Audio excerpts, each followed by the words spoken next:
오늘 우리에게 주시는 하나님 말씀은 열왕기 하 19장 29절에서 37절의 말씀까지 읽도록 하겠습니다. 29절에서 37절 말씀입니다. 구약성경 597쪽입니다.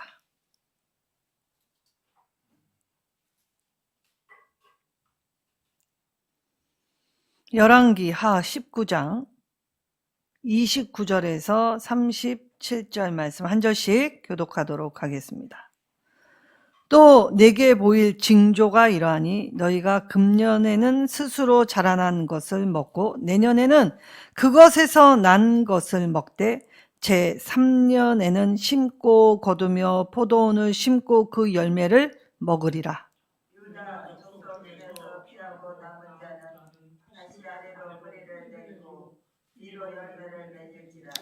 남은 자는 예루살렘에서부터 나올 것이요 피하는 자는 시온 산에서부터 나오리니 여호와의 열심히 이 일을 이루리라 하셨나이다 하니라.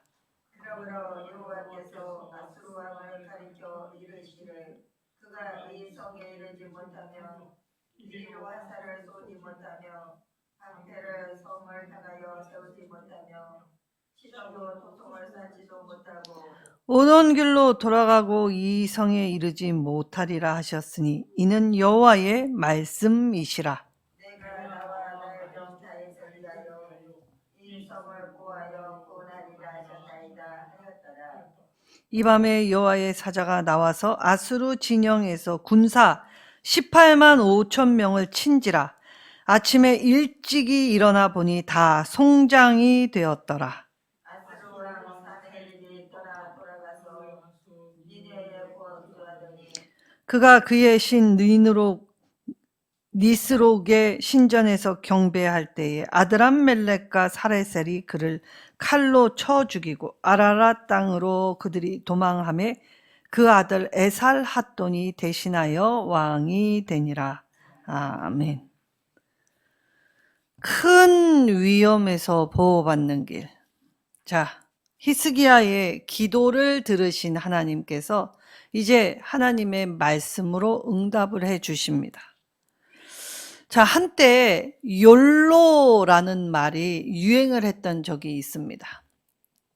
욜로족이라고 말을 하죠. 이 욜로가 YOLO라는 뜻을 줄인 말로 욜로라고 이야기합니다. 자, 이 뜻이 무엇이냐면 you only live once라는 이 영어 단어이지요.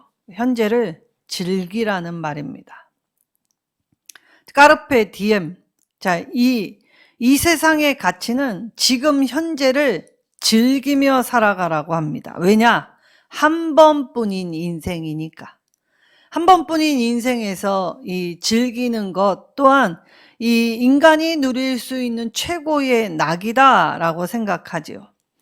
그래서 현대의 가치관은 이 열심히 일한 이후에 이 마치 이 유럽의 사람들처럼 이 해외여행이나 가족여행으로 오늘날 우리나라도 많이 나가고 있지요. 자, 이런 상태에서 최근 워라밸이라는 아주 특이한 말이 생겨났습니다. Work-Life Balance라는 이 영어는 일과 이 삶의 적절한 조화를 이루어야 한다라고 하였죠. 일과 삶의 균형. 근데 이제는 어떤 말이 또 유행하는 줄 아십니까? 이제는 Work-Life Blending이라고 해서 일과 삶을 적절하게 섞어서 그래서 내 의지를 가지고 내 뜻대로 현재를 즐기자.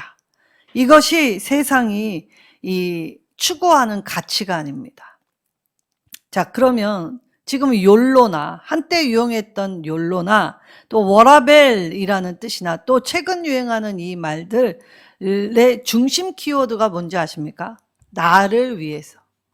그러니까 내가 중심이 되어서 행하는 것들이지요. 그래서 나의 즐거움을 위해, 나의 관계를 위해, 나의 경험을 위해 이 일을 한다는 것입니다. 그러니까 결국 행복을 추구하기 위해서 그들이 일하며 그들의 삶, 그래서 이 조화로움을 이루거나 섞어 놓든지, 어쨌든 현재에 내가 이 과거에 우리 부모님들은 모으기만 할 뿐 즐길 줄 몰랐습니다. 왜 모았습니까? 자녀들을 위해 워낙 없이 살았기 때문에 이 가난을 물려줄 수 없어서 이 모아서 자녀들을 주게 되었죠. 자, 이때의 자녀들이 부모의 희생 위에 섰던 그 일들을 기억지 아니하고 부모가 주었던 이 넉넉함 속에서 자기만 알았기 때문에 오늘날의 세상이 이 이기주의, 개인주의가 이 성행하게 되었던 것입니다. 자, 오늘날에 또 특별하게 젊은이들이 쓰는 말, 이 갓생이라는 말이 있습니다. 갓 라이프라는 말이 유행하고 있죠. 자, 이러한 말들은 모두 성경적 개념과 위배되고 정반대적인 사상입니다. 자, 성경 안에서는 거룩한 삶, 목표를 철저히 실천하며 자기 개발, 이 집중하는 삶, 하나님도 원하시지요. 그러나 내 뜻대로가 아니라 하나님이 설정해 주신, 그리고 하나님이 말씀해 주신 그 길을 따라서 이 내 목표를 설정하고 그 내 목표에 하나님의 말씀을 따라 이 순종하는 삶을 살길 원하셨다는 것입니다. 자, 그러니까 하나님이 우리를 주목해 보실 때 사실 하나님은 우리의 삶에서 짜잘한 일들은 내 선택에 맡기실 때가 참 많습니다. 그러면 하나님이 우리에게 말하실 때 내가 지금 어디로 걸어가고 있는지 방향을 중요하게 여기신다는 것이지요. 방향이 잘못되면 한 번 방향을 잘못 잡으면 돌이킬 수 없게 되기 때문입니다. 그래서 하나님이 아닌 내 자신에게 방향이 들어져 있다면 오늘 하나님은 하나님의 말씀 안에서 하나님의 생각을 배우고 하나님의 방법을 따라 우리의 삶을 살아가라 라고 하셨지요. 그래서 우리는 하나님이 정해주신, 하나님이 원하시는 그 길을 따라서 하나님께 훈련받으며 살아가는 존재가 되게 하셨다는 것입니다. 자, 오늘 두 왕의 이야기가 나오죠. 자, 강대국이었던 아수르는 이 꺼리낌이 없었습니다. 자, 내가 가는 길에 거치는 이 돌, 그리고 이 굽은 길, 그래서 내 힘으로 내가 곱게 펴서 편하게 간다라고 할 때 내가 오늘 가진 힘을 가지고 이 약한 사람을 짓누르며 나아가게 될 때에 이 사람이 권력을 쥐게 될 때 인간성을 어떻게 상실하는 줄 아십니까? 자, 사람은 이 가지게 되면 겸손하고 많이 배우면 벼는 익을수록 고개를 숙인다 하지만 사실은 우리 안에 이 욕심이 얼마나 대단한지 내가 쉽게 가져보지 못한 걸 쉽게 가지게 될 때에 이 자신의 손에 쥐어진 것을 가지고 이 남을 도우려고 살지 않습니다. 오히려 가지면 더 가지려고 남의 것을 빼앗으려고 하지요.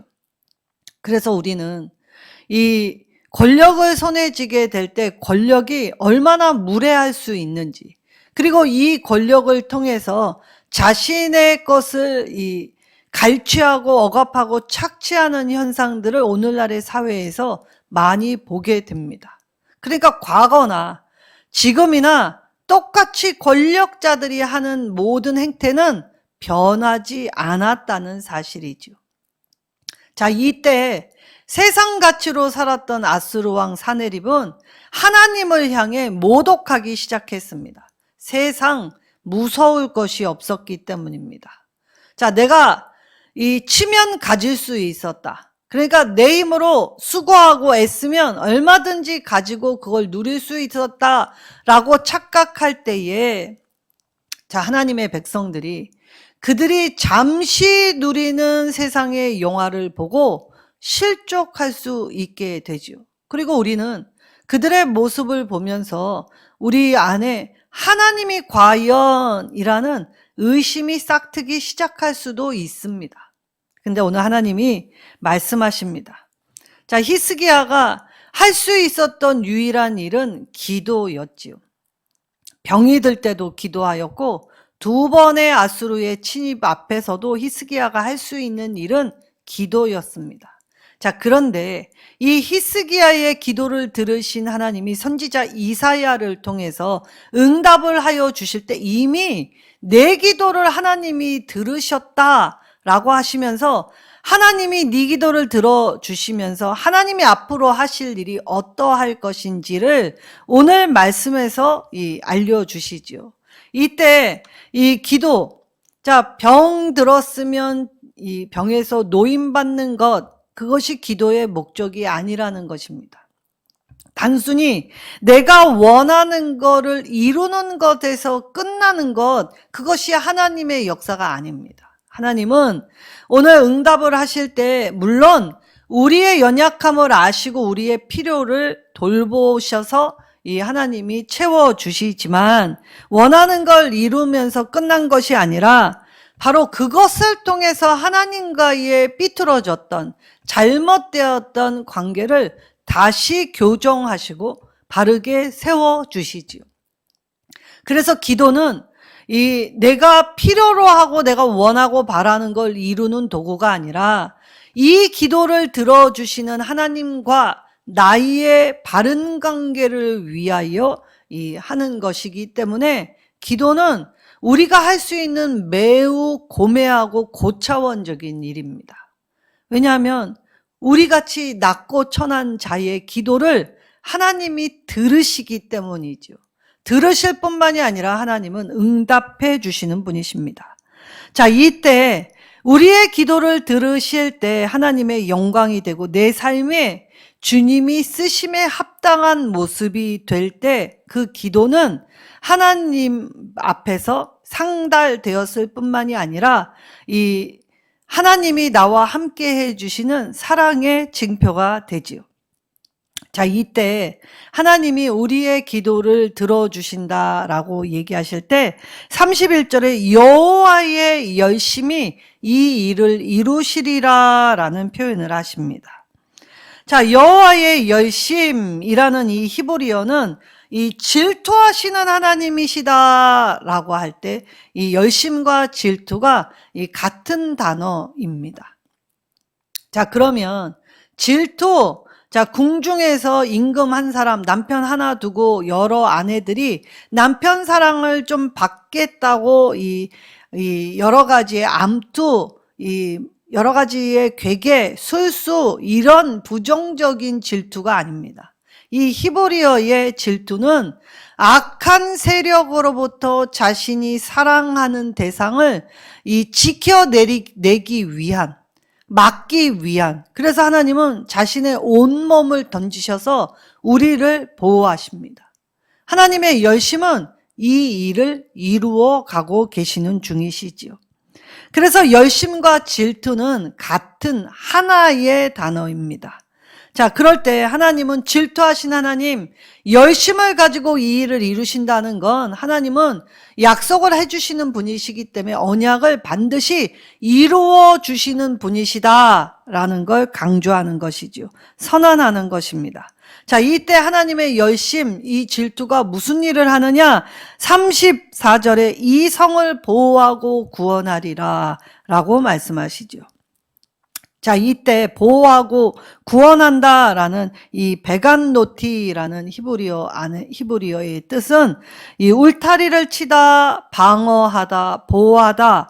근데 이게 시제가 미래형인데 완료로 이 표현을 쓰십니다. 그러니까 성취되는 게 비록 시간이 좀 더디거나 좀 많이 걸릴지라도 하나님은 반드시 말씀하시는 바를 이루시는 분이시다라는 것이었습니다. 자, 그러니까 하나님이 우리를 왜 이 성을 보호하고 구원하십니까? 우리를 악한 공격으로부터 막아내 주시는 것이죠. 그래서 구원, 구출, 우리가 어디로 가든지 하나님이 나와 함께 해주시면 하나님의 이 열심과 하나님의 이 보호가 정녕 나를 따르기 때문에 내가 어디로 가든지 전혀 두렵지 않게 되는 것입니다. 자, 이때 사내립이 어떻게 하나님을 조롱하게 될 때 그의 결국이 어떠할 것인지까지도 하나님은 정확하고 세밀하게 말씀하시지요. 자, 사내립은 실제 이 이스라엘을 공격하려고 했지만 이 실상 이스라엘을 공격하러 오지 못했습니다. 왜냐하면 에디오피아에서 아수르를 향해 이 전쟁을 발발했기 때문에 이 에디오피아의 군대와 맞서 싸우기 위해 출전해야 했기에 이 예루살렘으로는 올 수가 없었던 것입니다. 자, 권력을 지닌 사람이 이 자신의 권력만 믿고 하는 일을 가만히 살펴보십시오. 말뿐입니다. 자, 그래서 이 사내립은 편지를 써서 히스기야와 이 유다 백성들에게 절망감을 심어주기 위해 이처럼 이 하나님 앞에 조롱하고 하나님을 업신여기면서 이 인간이 하지 말아야 할 선을 넘어가게 되었지요. 자, 이때 이 사내립이 에디오피아에 공격이 온다는 소식을 듣고 돌아가면서 쓴 편지 안에 고작 그가 할 수 있는 일이라고는 위협하는 말, 또 강압적인 말, 그러니까 말뿐이었다는 것입니다. 자, 그때 사내립이 오늘 이 하나님 앞에 이 나한테 잘하면 내가 너의 삶을 보장해 줄 거이라고 이야기하지만 실상 하나님이 우리에게 주시는 건 세상 왕이 우리에게 주는 것과 좋게 비교할 수 없도다라고 말씀하셨지요. 이것을 안 사람만이 오늘 하나님의 말씀에 반응할 수 있게 되는 것입니다. 자, 그러면 이 하나님이 이 성을 보호하고 구원하리라 라고 할 때, 자, 이 성을 보호하고 구원하게 되는 이면에는 어떠한 일이 일어납니까? 자, 예루살렘 성전은 하나님이 이 회복시켜 주신다는 것이죠. 자, 그러면서 그날에는 사내립은 멸망을, 이스라엘에게는 회복을 동시에 주신다는 것입니다. 자, 그러면 오늘 회복은 어떻게 이루어지는가? 자, 히스기야가 기도할 때 선지자 이사야를 통해서 하나님이 구체적으로 말씀하실 때 첫 번째, 직접적인 생존의 위협에서 벗어날 것이라고 얘기하시죠. 자, 전쟁이 일어나면 농사를 지을 수 없습니다. 그러면 실상 전쟁이 발발하지 않는다 하여도 이 흐르는 기류 안에서 위기의 감지 안에는 적극적으로 무언가 나서서 하려고 하는 사람은 없지요. 근데 오늘 하나님이 이 걱정하지 말라라고 하시면서 첫 해에 네가 수고하고 씨앗을 뿌리지 않아도 저절로 자라난 이 곡식을 거두게 될 것. 그러니까 사람의 수고 없이도 하나님이 돌보고 먹이실 때에 우리의 염려, 내일 일을 향한 염려를 할 필요가 없다는 것입니다. 내일의 영역은 하나님의 것이기 때문이죠. 자, 그러면 하나님의 방법에 첫 해와 두 해는 특별히 노동하지 않아도 자란다라는 말은 무엇이냐면 전쟁 전 이 씨를 뿌린 황폐한 땅에도 씨를 뿌린 누군가가 있었다는 것입니다. 그러니까 그것이 누군가가 이 드러나지 않고 그 황폐했던 땅에 씨앗을 뿌리게 될 때 그때의 저절로 자라난 곡식을 거두게 되어 이 첫 해와 둘째를 넘어갈 수 있게 해주셨다는 것이죠. 자, 우리는 오늘날 우리의 뭔가가 잘 되었다면 한 가지를 기억해야 합니다. 자, 내가 기쁨으로 단을 거둘 수 있었던 건 내 능력과 내 잘남이 아닙니다. 우리도 모르는 누군가가 그 황폐한 땅에 이 내일의 자람을 하나님께 맡기며 오늘 내가 할 수 있는 씨앗을 뿌렸다는 사실이지요. 자, 그렇다면 우리는 세상이 어렵고 힘들 때 우리가 해야 하는 일들은 오늘 내게 맡겨진 일, 그것을 외면치 않고 핑계치 않고 그걸 감당할 때, 그럴 때 그 황폐한 땅에도 뿌려진 씨앗으로 먹을 수 있게 하셨다는 것이지요. 그리고 하나님은 셋째 해에는 너희가 직접 심고 거둘 수 있게 하시겠다라고 말씀하십니다. 자, 그러면 우리는 때때로 하나님의 언약이 이루어질 때 우리의 마음이 참 급합니다. 그러니까 하나님 언제 이 일이 이루어집니까? 내가 혼자 하나님의 뜻을 바라다가 낙심하다가 실망하고 그리고 주저앉지요. 근데 하나님은, 하나님의 회복은 점차적으로 회복된다는 사실을 오늘 말씀을 통해 보아야 합니다. 그리고 두 번째, 하나님의 회복은 우리한테만 이루어지지 않습니다. 땅도 회복시키신다라는 말씀을 하시죠. 그래서 땅, 우리가 거하여야 할 기초, 그 땅이 회복될 때에 우리가 거기 거주할 수 있게 되지요. 그래서 하나님의 회복이 이렇게 점차적으로 이루어질 때에 하나님은 아무리 황폐한 땅이라도 자랄 수 있게 하나님은 햇빛과 비를 내려주셨기 때문에 2년 동안 사람의 수고와 노력이 없어도 하나님은 안전과 보호를 약속해 주셨지요. 그래서 하나님의 백성은 비록 더딜지라도 반드시 이루어진다는 걸 믿고 걸어가라는 것입니다. 그리고 회복은 남은 자, 이 남은 자의 삶이 결코 쉬웠다고 할 수 없습니다.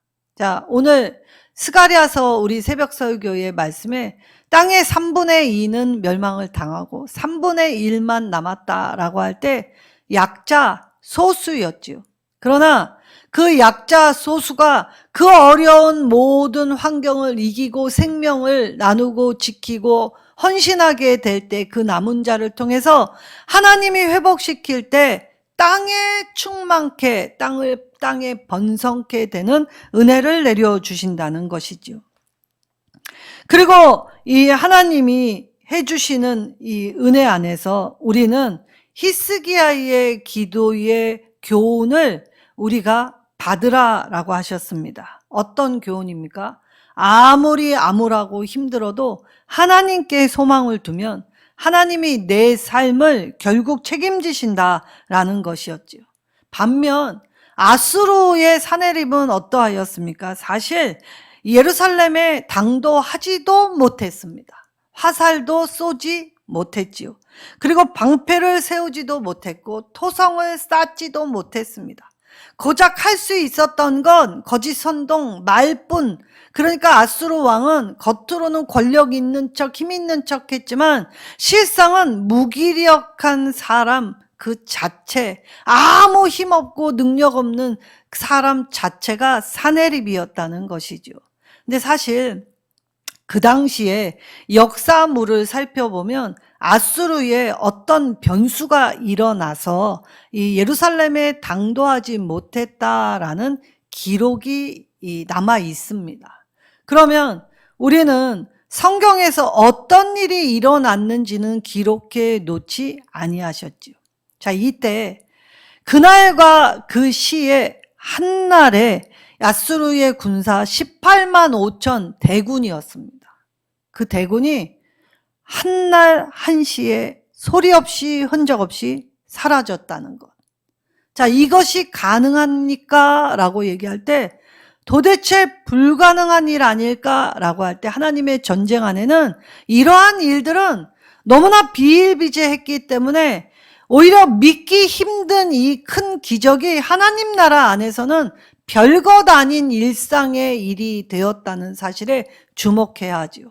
자, 이때 그럼 아수르의 큰 변수는 어떤 일이 있었을까라고 할 때 이 역사가 그리스 역사가였던 헤로도토스가 이 아수르 안에 이 쥐떼로 말미암아 흑사병이 돌았을 것이라고 유추를 하죠. 그러니까 흑사병, 전염병이 돌았던 것으로 이 유추를 합니다. 그러니까 이 쥐 한 마리, 쥐떼를 어떻게 못해서 그 쥐떼로부터 옮겨진 전염병으로 이 18만 5천이 하루아침에 이 군사 강국 대국에서 역사의 뒤안길로 이제 이 점차 자신의 세를 거두고 이 사라져 갔지요. 자, 그렇다면 우리의 인류의 역사 안에 위대했던 영웅들이 있습니다. 누가 있습니까? 이 헬라의 알렉산더라는 사람이 있었죠. 이 알렉산더를 대왕이라고 불렀습니다. 알렉산더가 이 지금의 터키 땅에서부터 시작하여 인도에까지 이 전쟁의 범위를 넓히게 될 때 알렉산더만큼 이 지경을 넓힌 왕이 없었고, 또 젊은데 이 짧은 순간 안에 이렇게 많은 땅을 이 활발하게 점령했던 왕이 없었기 때문에 알렉산더는 대왕이라는 지칭을 주었지요. 그런데 알렉산더도 어떻게 됐습니까? 고작 이 위세를 떨친 지 3년 조금 넘는 해에 소리 없이 죽었습니다. 자, 프랑스에 유명했던 영웅 나폴레옹이 있었죠. 자, 나폴레옹은 어떠하였습니까? 나폴레옹도 대단한 위세를 떨친 영웅이었습니다. 그러나 한순간에 역사의 뒤안길로 흔적 없이 사라졌지요. 자, 그러면 오늘 하나님이 이사야 선지자를 통해 아수르 대군 무서워할 필요가 없다라고 하신 건, 자, 하나님이 이 아수르에 내가 쥐떼로 인하여 전염병을 퍼뜨려서 이들을 한날 한시에 척결하고 내가 너에게 나의 살아있음을 보여주겠다라고 하시지 않았습니다. 하나님은 그러한 일들은 성경 어디에도 기록해 놓으시지 않으셨습니다. 자, 그 말이 무엇입니까? 하나님이 어떤 일을 하실 때 우리가 쥐떼로 말미암아 전염병이 돌아서 많은 18만 5천의 대군이 한날에 전염병으로 죽었다라는 것에 주목할까봐, 하나님께 주목을 해야 하는데 하나님이 하신 일에만 주목할까봐 하나님은 성경에 그것을 기록해 놓으시지 않았습니다. 자, 그러면 오늘 사내립이 마지막에 여호와의 사자가 예루살렘을 공격하게 될 때 자신의 뜻을 이루지 못했지요. 자, 그리고 사내립은 이 자신의 뜻만 이루지 못했던 것이 아니라, 자, 자기의 나라로 돌아가서 20년쯤 후에 자기가 섬기던 이 신, 특별히 아수르의 신 니스록 신전이라고 표현합니다. 아수르가 섬겼던 신의 이름이 니스록이었다는 것이죠. 여기에서 자기 신을 향해 경배하였다는 것입니다. 근데 하필이면 이 사내립이 죽은 장소가 어디였냐면 바로 자기의 신 경배하던 신전에서 죽임을 당하게 되지요. 자, 그러면 자기가 그토록 믿었던 신은 왜 사내립을 보호해 주지 못했습니까? 우상 숭배자를 보호해 주지 않습니다. 이건 전 세계의 모든 역사 속에서 우리가 볼 수 있는 이 당연한 결과이지요. 우상은 힘이 없고 능력이 없고 아무것도 아니기 때문에 그 무의와 허위, 허망한 것을 쫓을 때 아무것도 남지 않는 것은 당연한 이유였기 때문입니다. 자, 하나님이 없다. 하나님이 있다면 이럴 수 없다. 그리고 나는 하나님보다 높다라고 인생이 하나님 앞에 자신을 낮추지 않게 될 때 그의 교만을 하나님은 그의 말로 인하여 그의 말대로 자기가 섬긴 신 이스라엘을 향해 너의 하나님이 진정 살아계신다면 이라고 얘기하면서, 그런 하나님을 뭐하러 섬기냐, 차라리 내 말을 들으면 내가 하나님보다 더 보장해 줄 것이라고 교만되게 말한 걸 하나님이 일벌백계 하실 때 그가 섬기던 신전에서 마치 조롱하듯이 너의 신이 너를 보호해 주지 못했구나 조롱하시듯이 그 자기가 섬기던 신전에서 그 신전을 죽음의 장소로 삼아 죽게 하십니다. 근데 이때 누구의 손에 의하여 죽는지 아십니까?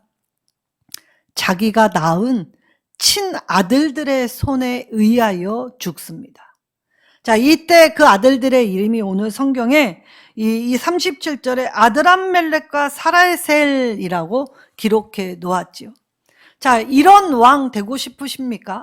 자기의 몸에서 난 친아들이 아버지의 왕자를 찬탈하기 위해 아들의 손으로 아버지의 생명을 거두는 일이 발생하는 것, 이것이 권력엔 비정, 무정이라는 표현을 하죠. 그래서 우리가 아무리 꿈꾸고 힘을 가지려고 할 때 사람은 거기에 비정, 그래서 정을 잘라내고, 그리고 무정, 정이 없는 일을 감행하기 때문에 인간이 금수보다도 짐승보다도 못한 짓을 행하는 것입니다. 그러면 이 두 아들은 왜 아버지를 자신의 손으로 죽였는가라고 할 때, 아마도 고대의 전통 안에는 이 맏아들을 다음 차세대 후계자로 지명해야 하는데, 자, 우리는 신명기 율법을 통해 보지요. 자, 맏아들에게 왕권을 이양하는 것이 아니라 자기가 사랑했던 여인의 아들에게 왕권을 이양하는 일들이 종종 있었습니다. 뭐 사람이 하는 건 당연지사 아닙니까? 자, 그때 이 아들들이 불만을 품었기 때문에 아버지의 자리를 스스로 찬탈하려고 하였다가 아버지 죽이고 자기들은 왕으로 등극하지도 못했습니다. 그래서 도망하여 그 아들 에살핫돈이 대신하여 왕이 되었다라고 말을 하였지요. 자, 무엇이 남았습니까? 강한 사내립이 이 예루살렘을 하나님을 조롱하고 하나님을 섬기는 백성들을 조롱할 때 그에게 남은 것이 과연 무엇입니까?